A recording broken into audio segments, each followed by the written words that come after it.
I found out my mom was taking the money I sent for my dad's treatment. And it wasn't for him. For months, I was sending nearly half of my paycheck, thinking I was helping my dad pay for his treatment, until I found out he had no idea I was helping at all. I'm 28 years old. I've lived on my own since I was 24, but I've always been really close to my family, especially my dad. He's the quiet, hardworking type, the kind of man who never asked for anything from anyone. So when my mom texted me late last year saying he had kidney issues and might need dialysis and even a transplant, I was in shock. She told me his insurance didn't cover everything and that the medications were really expensive. My first instinct was, what can I do to help?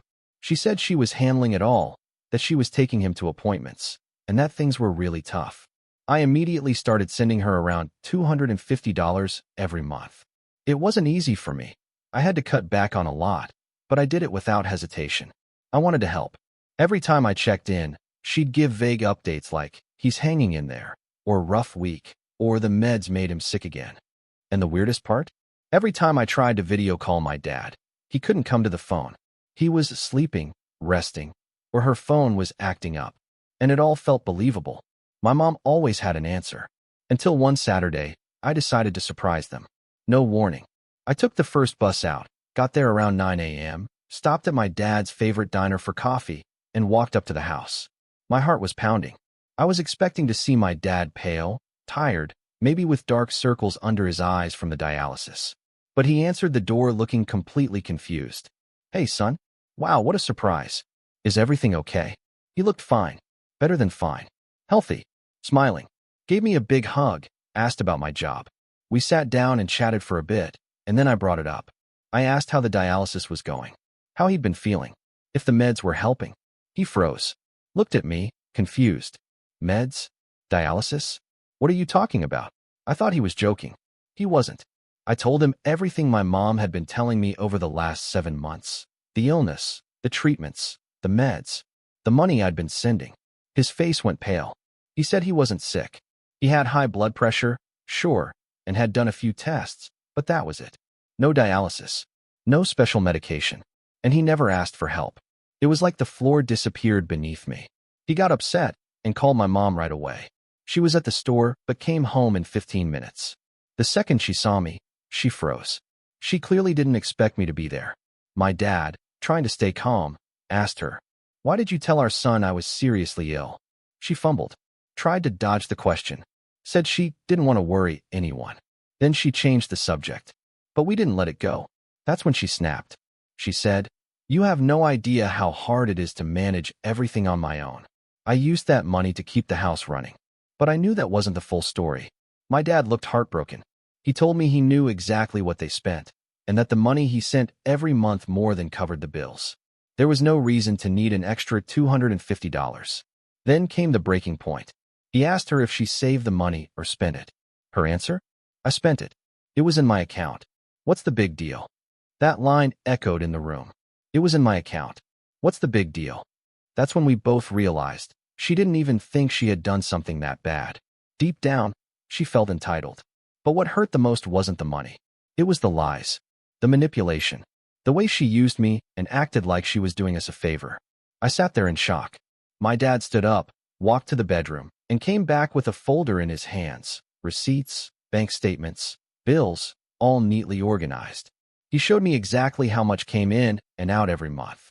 The house was covered. He even had savings set aside to eventually buy land out in the countryside. My dad is the type to keep the receipt from buying bread.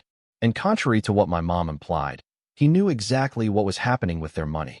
If it was disappearing, it wasn't through him. I looked at her and asked, "Can you tell me what you actually spent the money on?" She took a breath and started making stuff up. Groceries, car repairs, roof maintenance. But my dad shut it all down. Groceries were on his debit card. The car, in her name, hadn't been in the shop. And the roof hadn't been touched in 2 years. Then he dropped the question, "Are you spending this on someone else?" The air felt sucked out of the room. She went silent. Looked down. Didn't say yes. Didn't say no. But her silence said everything. My dad looked crushed. Not crying. Just broken. I stood up and told him I wanted to talk to him alone. We stepped out to the porch, and he told me he had started to suspect something. She had been distant, acting strange, changing the subject whenever he talked about the future. But he never imagined she'd involve me, that she'd lie about his health just to squeeze money out of me. I've put up with a lot over the years. But this crossed the line. Back inside, I asked her to be honest, just once. I told her I deserved at least that. And she admitted it. She met a guy at work. According to her, it wasn't serious. But they went out to dinner, took a few trips, bought each other gifts. She said she felt trapped in her life and needed an escape. And yes, she used some of the money I sent for those outings. Hotels, restaurants, presents. My dad listened quietly. Then he walked into the bedroom, packed a small bag, and came out ready to leave. "Where are you going?" she asked. "To my brother's. For now." Because living in the same house with someone who uses her own son like an ATM and lies about my health, that's something not even an enemy would do. I offered to drive him, but he wanted to go alone. Said he needed to think. After he left, I was alone with her. I still couldn't believe it. She kept trying to justify herself. It wasn't out of malice. Things between us hadn't been good for a while. Nobody ever paid attention to me. I just kept thinking about all the times I skipped going out, skipped buying things for myself, cutting back on everything just to help my dad. And he didn't even know. "Do you realize what you've done?" I asked. I was unhappy. No one ever looked out for me. That answer made my blood boil. She wasn't sorry. She was playing the victim. I left that same day, went back to my apartment, and couldn't even sleep. I felt used, betrayed, like everything I believed about my family had just been torn apart. But that wasn't the end. The next morning, my dad texted me. "Can you stop by? I need to show you something." I went straight to where he was staying, a small, simple guest room at my uncle's house. He had a folder open on the table and a tired look in his eyes. I started digging, and there's more than we thought. He showed me bank statements and transaction logs, several charges at expensive stores, cash withdrawals, and the most concerning, transfers from his account to someone he didn't even know. He never made those transfers. Someone with access to his banking info had been sending money to another account. It was at the same bank, under the name of a woman he'd never heard of. And when he asked the bank, they said all the activity came from their home computer. She used my computer? She either knew my password or found a way in. This isn't just lies anymore. This is theft. And it didn't stop there. He also found out she had taken out a personal loan in his name, nearly $4,000, and was repaying it from their joint account. He hadn't noticed because he trusted her and didn't check every transaction. I was in shock. "Dad, this is serious. Are you thinking of pressing charges?" He looked at me with pain in his eyes. "She's your mother." But he also said he couldn't protect someone who did this, to him and to me. "I don't want revenge. I want justice. I want her to know she can't just do this and walk away." While we were talking, his phone rang. It was my aunt, my mom's sister. She had heard about everything and wanted to talk. He put her on speaker.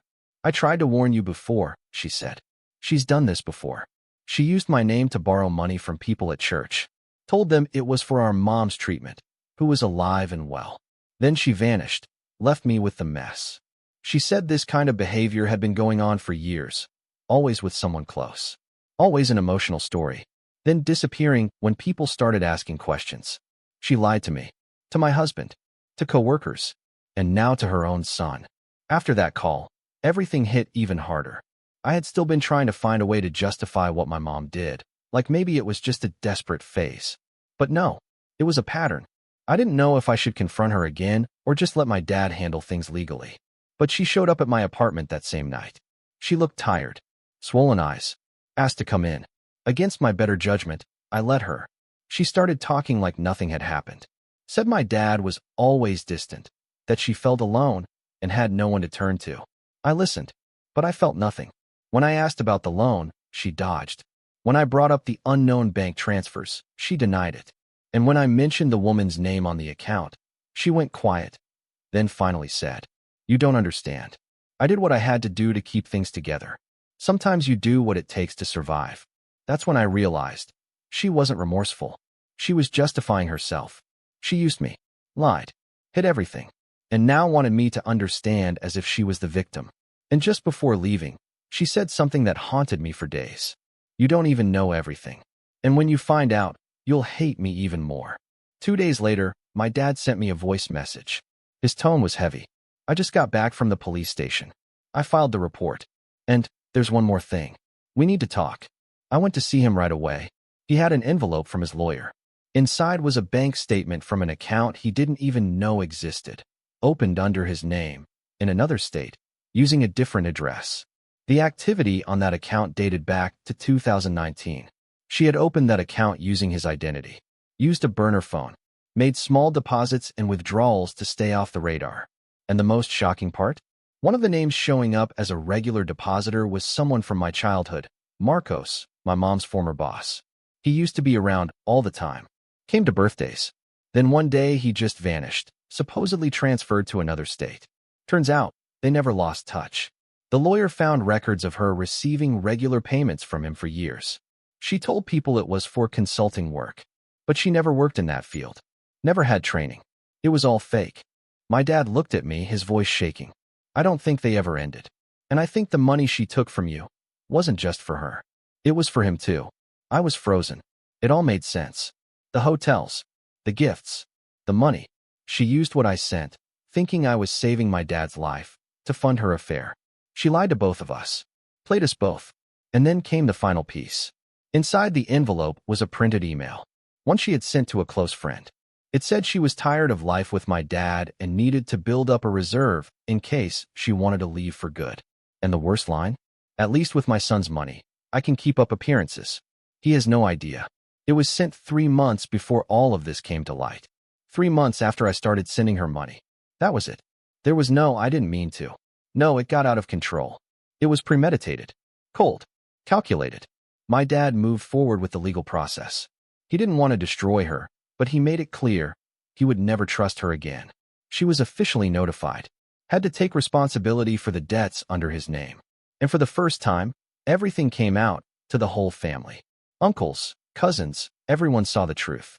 And suddenly, years of strange stories and disappearances made sense. Today, she lives alone. And as far as I know, she still tries to explain away what she did. As for me, it took months before I could even write this. There's still a hole inside me. I feel like I was used. Like my best intentions were turned into fuel for a lie. But I learned something. Sometimes the hardest truth is the one closest to home. And not everyone you love is who you think they are. This was the hardest story of my life. And even though I still don't fully understand why she did it, one thing I know for sure. It wasn't my fault.